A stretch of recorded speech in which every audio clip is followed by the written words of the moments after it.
అందరికీ నమస్తే అండి. వాళ్ళ మినపప్పు పచ్చడి అయితే తయారు చేసి చూపిస్తాను. ఇవి మిడిల్ ఫ్లేమ్ మీద పెట్టుకొని మంచిగా వేయించుకోవాలి.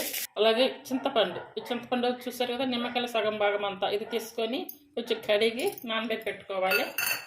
చూసారు కదా, ఈ మినపప్పు అంతా కూడా ఇలా ఎరడాలుగా వచ్చేలా వేయించుకొని తీసి పక్కన పెట్టేసుకోవాలి.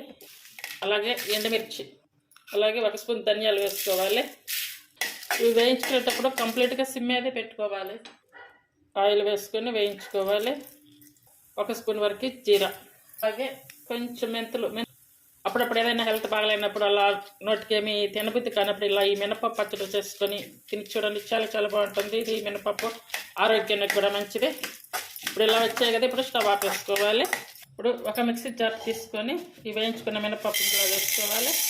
ఇప్పుడు నానబెట్టుకున్నాం కదా చింతపండు, ఈ చింతపండు కూడా ఇందులో వేసుకోవాలి. చింతపండు మిక్సీ పట్టుకోవాలి. పప్పు ఇలా చూసారు కదా, ఇలా కచ్చా పచ్చగా ఉండాలి, మెత్తగా పట్టకూడదు.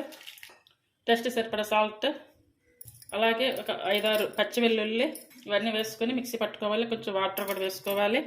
పచ్చడిలో వేసి కొంచెం ఒక్క రౌండ్ మిక్సీ పట్టాలి. చూడండి, మనకి మినపప్పు పచ్చడి అయితే రెడీ అయ్యింది. ఉల్లిపాయలు వేసాను కదా, ఉల్లిపాయలు కూడా ఒక్క రౌండ్ వేసాను. ఇవి డైరెక్ట్గా ఇలానే తినవచ్చు, లేదనుకుంటే మనకి కావాలనుకుంటే తాలింపు కూడా పెట్టుకోవచ్చు. ఇలా ఈ మినపప్పు పచ్చడి చేసుకున్నప్పుడు లూజ్గానే ఉండాలి పచ్చడి. మినపప్పు వేయించుకున్నటువంటి కడాయి పట్టేసుకొని ఇప్పుడు ఆయిల్ వేసుకొని ఆవాలు వేసుకోవాలి. అంటే ఈ పోపు కూడా చాలా సింపుల్గా ఉంటుంది. ఆవాలు, జీర, అలాగే పచ్చగా చేసుకున్నటువంటి వెల్లుల్లి, కొంచెం కరివేపాకు, ఈ పోపు ఇలా పెట్టేసుకొని ఇప్పుడు స్టవ్ ఆఫ్ వేసుకోవాలి.